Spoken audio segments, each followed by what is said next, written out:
जो भी आप काम करें उसमें ज़्यादा एफिशिएंट हो जाते हैं। और दूसरा कि आपका इंटरव्यू की तैयारी हो जाती है। तो overall you are a better professional.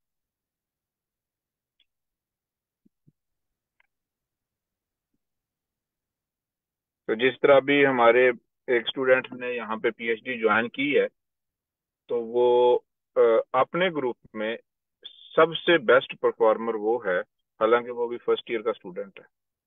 उसकी रीजन क्या है कि उसकी कोडिंग सबसे अच्छी है। प्रोफेसर जो भी काम देता है वो जल्दी से कर देता है। नॉर्मली प्रोफेसर जिस दिन मीटिंग होती है उनकी टीम की, जो काम दिया होता है वो रात को प्रोफेसर को सेंड करके सोता है। तो जो बाकी लोग हैं उनमें से कई लोग हैं वो हफ्ते बाद भी प्रोफेसर के पास यही करने आए थे, जी हाँ हमारी फलां चीज नहीं चल रही, हमारी फलां चीज नहीं कर रही, हमने ट्राई किया ये नहीं हुआ। तो प्रोफेसर ने कहना शुरू कर दिया कि अब इससे पूछ लो। प्रोफेसर का पहला सवाल ये होता है कि तुमने इससे हेल्प मांगी थी, कि इससे पूछ रहे थे कि कहाँ पे स्ट्रक हो। तो उसी ग्रुप में एक पाकिस्तान की टीयर 1 यूनिवर्सिटी के स्टूडेंट भी पीएचडी कर रहे हैं। और वो उस ग्रुप के नालायक 3 बंदों में शुमार होते हैं। रीजन क्या है? कोडिंग नहीं आती। तो इसलिए कोडिंग इज द की। तो ये स्किल आप जितनी जल्दी मास्टर कर लें उतना बेहतर है। Life will be easy, life will be productive.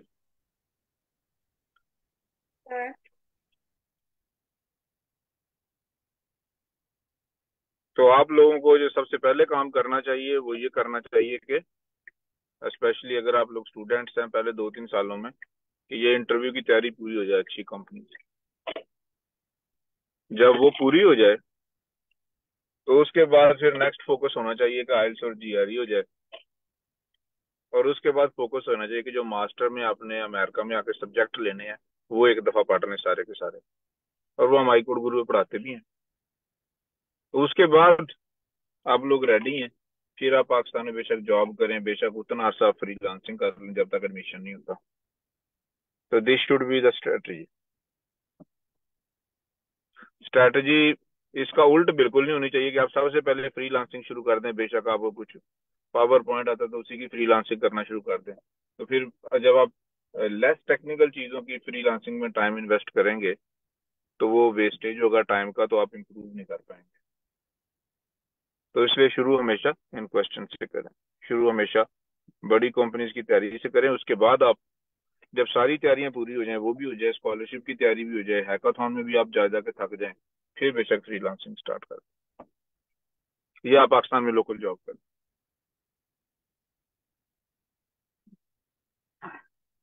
Sir और स्कॉलरशिप। और जी जी सर। हाँ। हाँ जी पूछे। सर स्कॉलरशिप के लिए पीटीई किया जा सकता है? पीटीई क्या मतलब? Pearson testing English sir. हाँ, उससे हमारे एक स्टूडेंट का स्कॉलरशिप हुआ है उसके साथ भी। तो लेकिन लेकिन नॉर्मली जब आप पाकिस्तान जैसे कंट्री से अप्लाई कर रहे होते हैं तो प्रोफेसर को ये शक ही रहता है कि बंदे को आता भी है कि नहीं आता। तो इसलिए बेहतर है कि आपका आइल्स हो और जीआरई हो। इससे बहुत हेल्प होती ओके सर। है। राइट।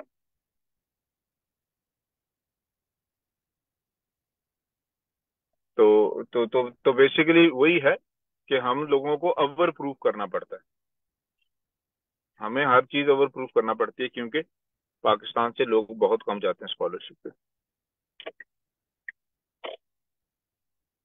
तभी पाकिस्तान की एक बहुत टॉप की यूनिवर्सिटी है, उनकी यहाँ पे एलुमनाई है अमेरिका में काफी स्ट्रांग। तो वो जो एलुमनाई है वो उनके स्टूडेंट्स को पीएचडी स्कॉलरशिप्स के लिए अप्लाई करवा रही है। तो गैस करें, यानी कि यहाँ पे जो उस सीनियर्स हैं वो स्टूडेंट्स की हेल्प कर रहे हैं पीएचडी एडमिशन के लिए। तो गैस करें कि कितने स्टूडेंट्स को इंटरव्यू कॉल्स आ गई होंगी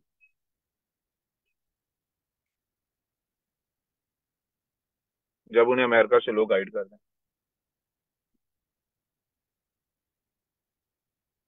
तो साथी गैस करे भाई क्या हो गया?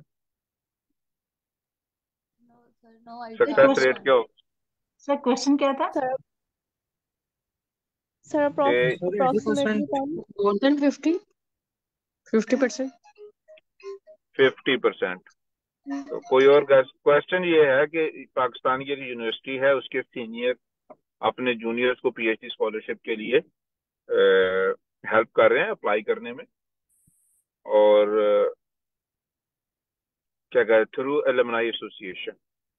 तो कितने लोगों को इंटरव्यू कॉल आई होगी प्रोफेसर से, कितने percent? Sir approximately time university sir का नाम बता सकते हैं? Less than 10। पाकिस्तान की टॉप की यूनिवर्सिटी है वो लोग पहले भी बच्चों जो स्टूडेंट्स होते हैं उनकी पहले भी फैमिलीज बाहर रह रही होती हैं, उनके रिलेशंस होते हैं, उन्हें इंग्लिश भी बड़ी अच्छी बोलना आती है, तो वो अच्छे स्कूलों को पढ़े होते हैं, तो क्या सक्सेस रेट होगा? Sir around 80%। Around 80%। May be अच्छा, 30%। और 30। आई कोड गुरु के स्टूडेंट्स का क्या होगा जिन्हें हम हेल्प कर रहे हैं?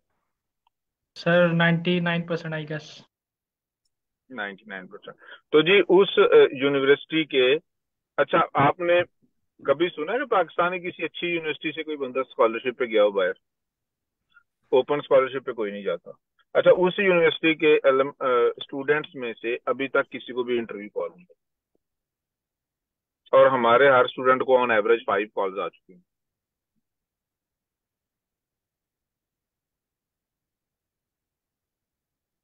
हालांकि वो ज्यादा अच्छे हैं, उनका सीवी अच्छा है, उनके लिंक्स हैं यहाँ पे, क्योंकि वो एस्टेब्लिश यूनिवर्सिटी है। उन बच्चों की पब्लिकेशंस हैं, जिस तरह मैंने देखा एक लड़के की 3 पब्लिकेशंस हैं, कोई इंटरव्यू कॉल नहीं आई। जीपीए ऑलमोस्ट 4, एक और जीपीए 3.86, कोई इंटरव्यू कॉल नहीं है, एक और उसकी 5 पब्लिकेशन है, कोई इंटरव्यू कॉल नहीं। तो लेकिन माशाल्लाह हमारे जो स्टूडेंट्स हैं, हालांकि वो अच्छी यूनिवर्सिटीज के नहीं होते, नॉर्मल यूनिवर्सिटीज के होते हैं, नॉर्मल घरों के होते हैं, तो क्या कहते हैं, लेकिन फिर भी हमारी इंटरव्यू कॉल ज्यादा है, और हमारा इंटरव्यू कॉल्स में भी सक्सेस रेट काफी बेहतर है। सही है, क्योंकि हमारे उसकी रीजन क्या है, हमारे स्टूडेंट को पता होता है कि ईमेल में क्या लिखना है। हमारे स्टूडेंट का सीवी बोलता है कि I am something exceptional, I am not a normal person, I am exceptional. और प्लस जब इंटरव्यू में जाता है तो फिर भी उसे पता होता है कि मैंने प्रोफेसर को प्रेजेंट कैसे करना। तो क्यों जुबैर जफर, मैं ठीक कह रहा हूँ?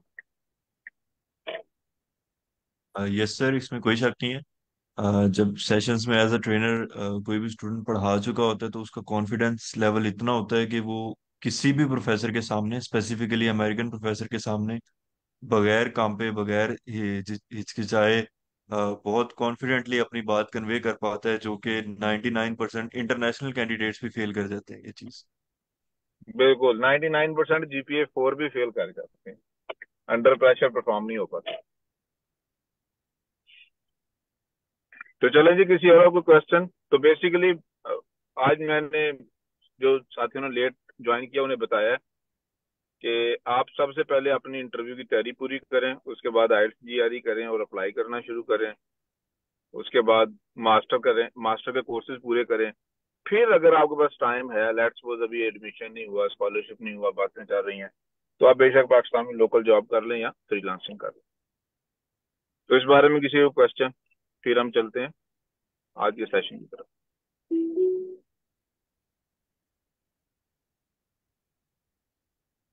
सर इसमें आपने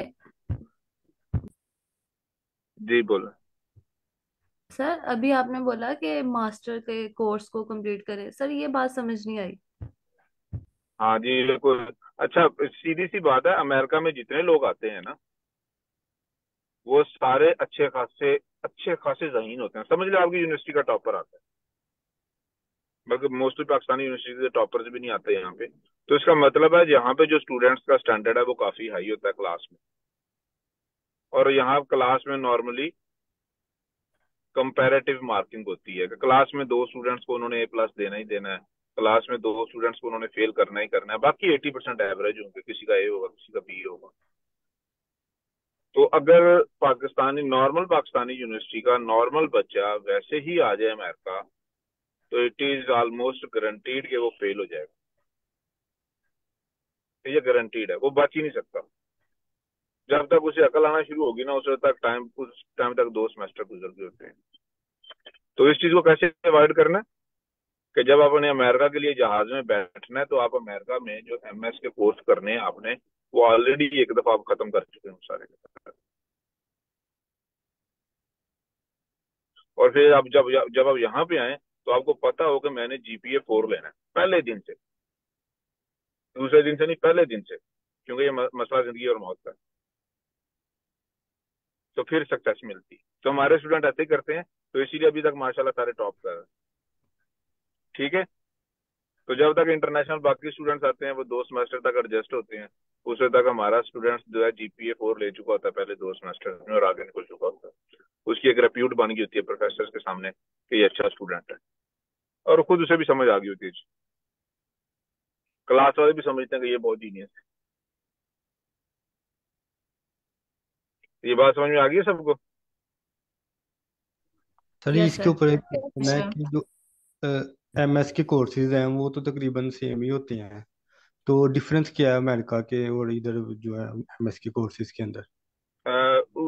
ये बिल्कुल उसी तरह ही है कि जिस तरह नॉर्मल लोगों को सिर्फ चलना आता है, लेकिन कुछ एथलीट्स बहुत तेज दौड़ते हैं, तो चलने वाला बंदा जब दौड़ने वाली क्लास में जाएगा ना तो वो फेल हो जाएगा, क्योंकि बाकी क्लास तेज चलती होगी। तो यहाँ पे जो लोग हैं उनके जो है मैथमेटिक्स के कॉन्सेप्ट अच्छे होते हैं बहुत ज्यादा। तो ये है कि यहाँ के बच्चे पढ़ने वाले होते हैं। आप ये समझ लें कि आपने पूरे पाकिस्तान की सारी यूनिवर्सिटी के गोल्ड मेडलिस्ट को इकट्ठा किया, एक क्लास बनाई है, और उसमें आप बैठे हुए, एक आप हैं, बाकी सारे गोल्ड मेडलिस्ट हैं, और हर क्लास में से 2 बंदों को उन्होंने फेल करना है। तो फिर सरवाइव कैसे करेंगे? Does it make sense? ठीक होगा। हाँ, this is called planning, this is called being realistic. आप रियलिस्टिक हो, आपको पता हो अपनी स्ट्रेंथ क्या है, उस लिहाज से आपने प्लानिंग करनी है और उस लिहाज से आपने जाना। सर ये कैसे पता चलेगा कि उस यूनिवर्सिटी में स्टूडेंट है वो किस लेवल पे स्टैंड कर रहे हैं, और हम उसको खुद को उस स्टैंड तक कैसे लेके जाएं? उस यूनिवर्सिटी के जो स्टूडेंट हैं वो दुनिया के बेस्ट स्टूडेंट हैं, और आपने उनसे ज्यादा आगे जाना, बस आपने अपनी बेस्ट पुट कर दी। मतलब इसका कोई जिस तरह स्टैंडर्ड नहीं जब फिक्स कर इस सकता कि तरह ये स्टैंडर्ड है, आपको इतना आना चाहिए तो आप उनके लेवल तक होंगे? हाँ बिल्कुल, आपको जो भी टॉपिक है वो आपको किसी भी दूसरे बंदे से बेहतर आना चाहिए या उसके बराबर आना चाहिए। मैं सही। एग्जांपल देता हूँ, जब मैं मास्टर करने गया तो मुझे नहीं था पता कि मैंने पास होना या फेल होना, राइट, क्योंकि मुझे बाकी क्लास का नहीं पता। तो मैंने क्या किया, मैंने जितना जोर था मेरे अंदर मैंने लगा दिया, यानी कि पूरा मास्टर मैंने या खाया पिया होगा या सो रहा हूँ या मैं काम कर रहा हूँ। तो एंड रिजल्ट क्या निकला कि मैंने मास्टर में टॉप कर लिया। लेकिन मेरे साथ वो लोग जिन्होंने मेरे से 80% एफर्ट की थी, जिनकी तकरीबन मेरे जितनी एफर्ट की थी, थोड़ी सी कम की थी, वो फेल हो गए।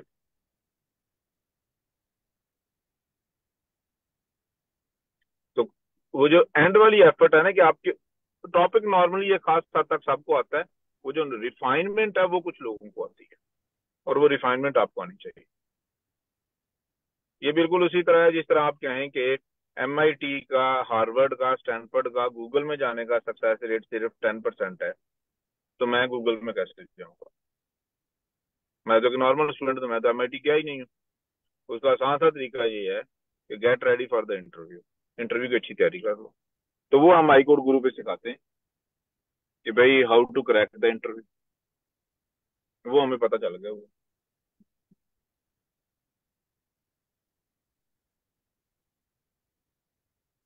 तो ये बातें क्लियर हो गई हैं सबको? Yes sir. Yes sir. हाँ, तो आप लोगों में से जो लोग सीरियस हैं उनका पहला स्टेप है कि वो थोड़ी सी कोडिंग करना शुरू करें, और दूसरा स्टेप उनका क्या है कि वो क्लास में प्रेजेंट करना शुरू करें। कोशिश करें आप कम अज कम जितने भी प्रॉब्लम करते हैं कोडिंग के, कि आपने 20 या 25% क्लास में प्रेजेंट किए हुए हो। वह अगर आपने क्लास में प्रेजेंट नहीं करना किए हुए, तो इंटरव्यू में गारंटीड आपसे नहीं बोला जाएगा अंडर प्रेशर। तो जो क्लास में प्रेजेंट करते हैं, इससे एक दो प्रोफेसर को 50-60 वीडियो लिंक्स भेज देंगे, ये देखो मैं ऐसे बोलता हूँ, जो प्रोफेसर को चाहिए होता है, तो आप कहेंगे ये मैंने एज अ वॉलंटियर काम किया, ऐसे बोलता हूँ। और दूसरा ये है कि आप अंडर प्रेशर बोल सकते अच्छा हैं, जफर आप भाई, सोच सकते हैं। इंटरव्यू में वैसे मैंने तो कभी इसका ये कोडिंग वाला इंटरव्यू नहीं दिया, बट जस्ट फॉर इन्फॉर्मेशन, ये कोडिंग वाला इंटरव्यू में वो क्या आपको व्हाइट बोर्ड के ऊपर आपसे कोड करवाते हैं कि भाई आप व्हाइट बोर्ड पे कोड करें और फिर एक्सप्लेन करें हाँ उसको? नहीं, हाँ हाँ, बिल्कुल पहले व्हाइट बोर्ड पे करवाते थे, अब चूंकि जूम पे होते हैं तो आपने टाइप करना होता है। अच्छा अच्छा अच्छा जिस अच्छा, तरह हमारे फिजिकल अभी, वाला तो कैसा होता है? सही। हमारे, इसलिए आपकी टाइपिंग स्पीड 100 वर्ड पर मिनट होनी चाहिए। अगर आपकी टाइपिंग स्पीड स्लो है तो आप पहले 2 मिनट में रिजेक्ट हो जाते हैं। ठीक है, आपकी टाइपिंग स्पीड इतनी होनी चाहिए कि प्रोफेसर को लगे कि यार he is something, this guy is better than others, right. तो वो आजकल टाइपिंग पे था। जैसे हमारे भी कुछ पीएचडी के इंटरव्यूज जो हुए हैं, तो उन्होंने बच्चों को इंटरव्यू के लिए उन्होंने बुलाया है, उन्होंने कहा कि जी 45 मिनट जूम सेशन है, उसके बाद उन्होंने लीड बोर्ड का प्रॉब्लम खोल लिया, कहते हैं करके दिखाओ। तो आई वॉज नॉट एक्सेप्ट, पहले मैंने ये कभी नहीं सुना, तो लेकिन it was a good surprise for us कि we are ready.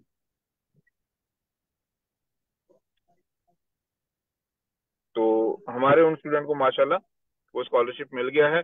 Obviously Pakistan की किसी भी यूनिवर्सिटी का GPA 4 अगर उस लीड कोड के इंटरव्यू में जाएगा तो वो फेल हो जाएगा, क्योंकि उसमें वो क्वेश्चन पहले नहीं देखे हुए। जी इब्राहिम, आपका क्या क्वेश्चन है? जी सर, वो मैंने स्लैक में भी शेयर किया था। वो मेरा क्वेश्चन हैकाथॉन से रिलेटेड था। कि आपने बताया था कि जब अमेरिका और कनाडा से आए लोग तो आपने उनको इम्प्रेस करने के लिए ज़्यादा काम करना होता है और प्रोएक्टिव होना होता है। तो हमारे इसी तरह रिसेंट हैकाथॉन में कनाडा से थे, तो मैंने उनको इम्प्रेस के लिए मतलब अपवर्ड्स ऑफ 8 to 9 आवर्स काम किया, प्रॉब्लम भी सॉल्व की।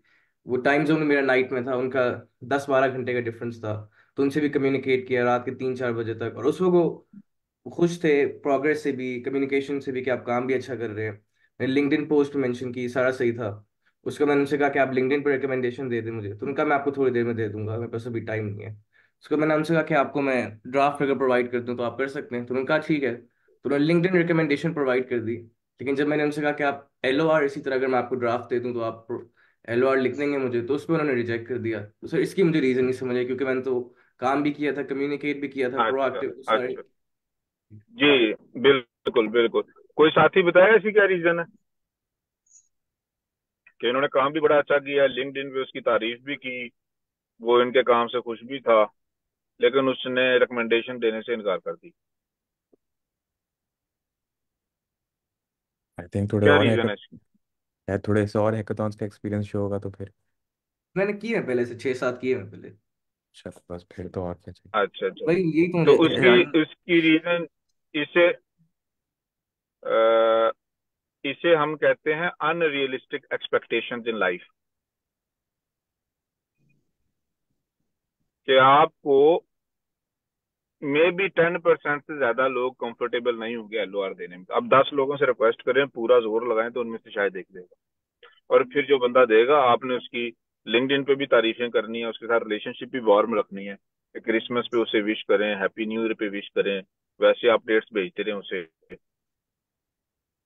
तो फिर जाके 10 में से एक बंदा आपको देगा।